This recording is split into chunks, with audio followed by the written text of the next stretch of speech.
By the mid-1700s, English colonials began to intrude onto land claimed by the French. The French are forced to respond, and the Sailor-on expedition is sent into the Ohio country to solidify the French claim to the land. Okay, Sailor-on de Blainville. He was a captain in the French army, 1749. The governor of New France sends Sailor-on an expedition from Canada to the Ohio River, the headwaters of the Ohio River, down the Ohio River, and they're going to reestablish the French claims to the land. And this is Robert Griffin is the artist that did this. I have this painting hanging in my living room. I just fell in love with it. But it's this Sailor-on had with him 1749, and there was a priest with him, a Jesuit priest who operated as a diarist and a cartographer, doing maps for him. And he kept a diary of what this was about, and he talks about 5 hours downstream from Logstown, the whole expedition pulled over for the noonday meal, and you had something like 38 men ate lunch in the hollow of a sycamore tree. That had to have been one heck of a tree, okay? At every stop along the way, the Sailor-on expedition receives an unfriendly welcome. The Ohio Indians were turning against the French, but basically what was happening, this was like the beginnings of the Industrial Revolution and the trade policies.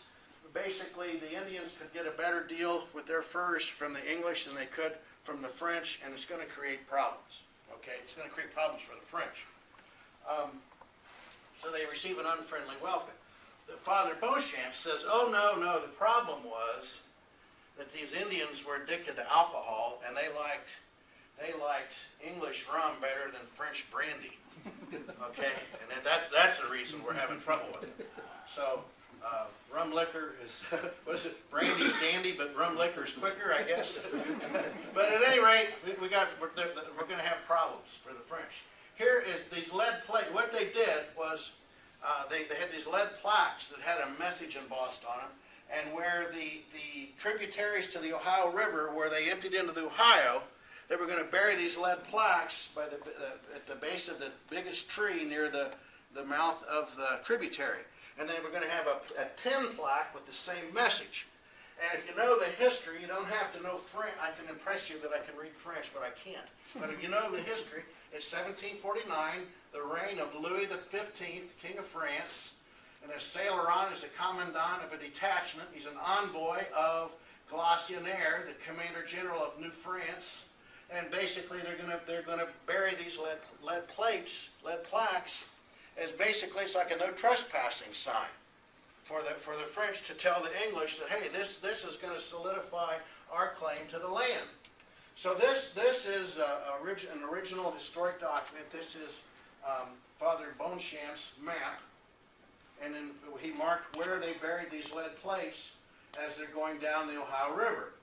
And at every stop, basically, the English presence was it got stronger and stronger the farther they went down the river.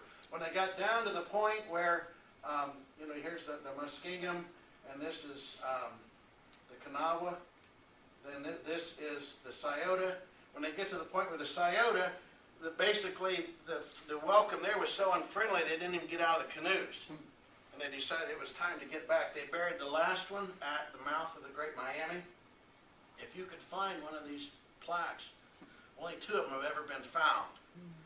And, in the 250 years since, or almost 300 years since, the riverbank has eroded back, and they've dredged the river out. The Ohio River has been dredged for barge traffic. There's no telling where these things could end up. If you dredge river mud and dump it on somebody's farm, there's no telling where one of these things would be found. It would be an artifact beyond value. Okay, it would just be beyond value. Being lead, though, they wouldn't decay, would they? No. Yeah. If taking lead out of the ground, lead bullets and stuff, right, it patinates, but it would be pretty obvious what it was. About 100 years after this fact, 1850 or so, a couple of schoolboys found the thing on the riverbank. I don't know this to be true, but it sounds good. but I said they were skipping school, and they were skinny dipping in the Ohio River, and they found this lead plaque. It was eroding out of the mud bank, and they shimmy up the mud bank and pry this thing out and didn't know what it was. Took it home, cut it in half with an axe, and melted it down for bullets to go squirrel hunting for the next time they skipped school. So, well, you know, that's such as history. Okay, so what they're going to do is they're going to start then up what they call the Rocky River, which is the Great Miami, okay? And where the Loramie Creek, this is the subject of my talk, where the Loramie Creek enters into the Great Miami, there was a huge Indian village there, Pickawillinay. The Miami Indian village, Pickawillinay. And there they received one of the most unfriendly welcomes. The Indian chief there he called himself Old Britain.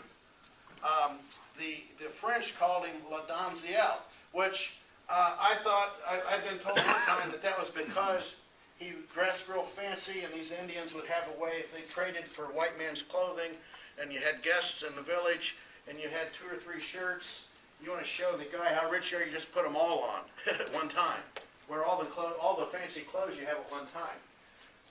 Talked with the Miami Indians, said no, basically this guy he was called that because his nickname was the damselfly, which was the Miami Indian name, whatever that is. At any rate, the Sail Run expedition receives an unfriendly welcome. They pack up their canoes and they head upstream to the headwaters of the Loramie Creek, as far as you could go. Stacked their canoes on the bank. By this time, they were all leaking and had been, from 800, 900 miles of travel. These birch bark canoes weren't worth much, so they put them in a pile and burned them, and then marched overland to Fort Miamis, and then back into Canada. Okay, but the spot where it's obvious that the spot where they got out was the portage path on the Loramie side. Okay.